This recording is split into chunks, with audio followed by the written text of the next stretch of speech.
Magandang umaga mga kapatid, December 25, 2025, araw ng Kapaskuhan, no? Merry Christmas sa lahat, no?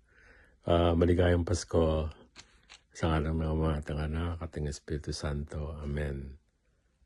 Banal na Espiritu, sumaamin ka.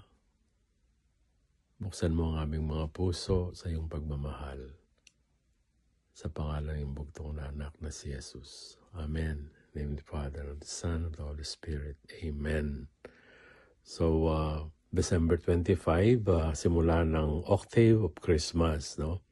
8 araw at mag-e-end ito sa January 1st, kaarawan ng ating kapistahan ng mahal na ina, Mary, Mother of God, no?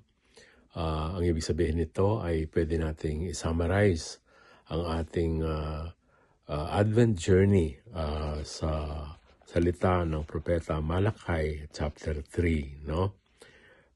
Basahin natin, buksan ninyo yung mga Bible. Behold, I send my messenger to prepare the way before me. And the Lord whom you seek will suddenly come to his temple. The messenger of the covenant in whom you delight, behold, he is coming, says the Lord of hosts. But who can endure the day of his coming, and who can stand when he appears? For he is like a refiner's fire, and like a fuller's soap. He will sit as a refiner and purifier of silver, and he will purify the sons of Levi, and refine them like gold and silver, till they present right offering to the Lord. Then the offering of Judah and Jerusalem will be pleasing to the Lord, as in the days of old, as on the former years.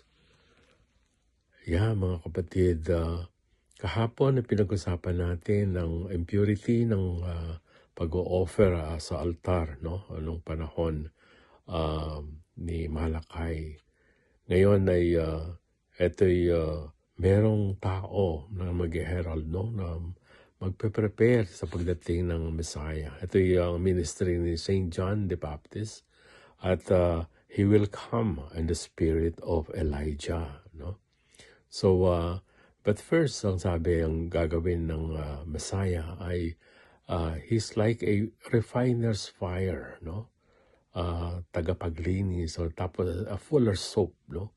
So lilinisin, ito, ang unang-una niyang lilinisin ay ang priestly order, no? So maalala natin sa chapter 9 ng St. Luke, no? Si Zachariah was a priest, no?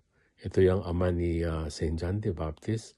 Ang ibig sabihin ay si John the Baptist ay priest sa Old Testament.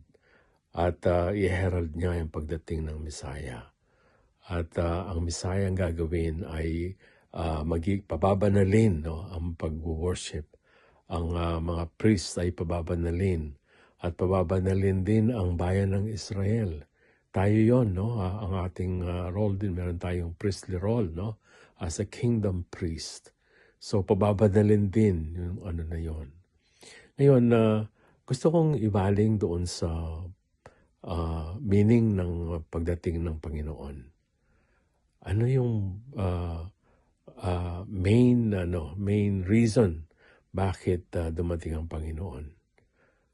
At ito yung forgiveness of sin, no? So ito yung i-herald ni John the Baptist.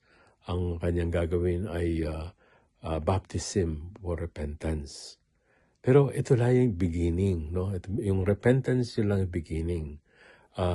Ang dadali ng ating Panginoon at mangyayari ito sa kanyang pagkapako sa krus, no? Ang kanyang talagang misyon, no, ay ang pagwawagi natin sa power ng sin. Our victory over the power of sin.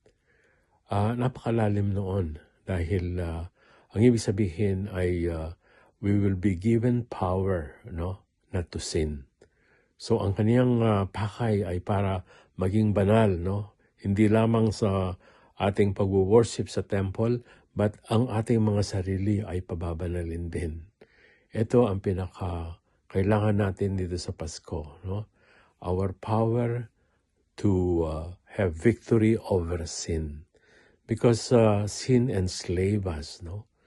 But the power of Jesus, the power of the Holy Spirit that is working in us, we will have that victory to live a holy life. So ito yung pakay ng Christmas for us and the whole community, the whole kingdom, with all the priests to be holy and blameless in His sight. In the name of the Father, and Son, and the Holy Spirit. Amen.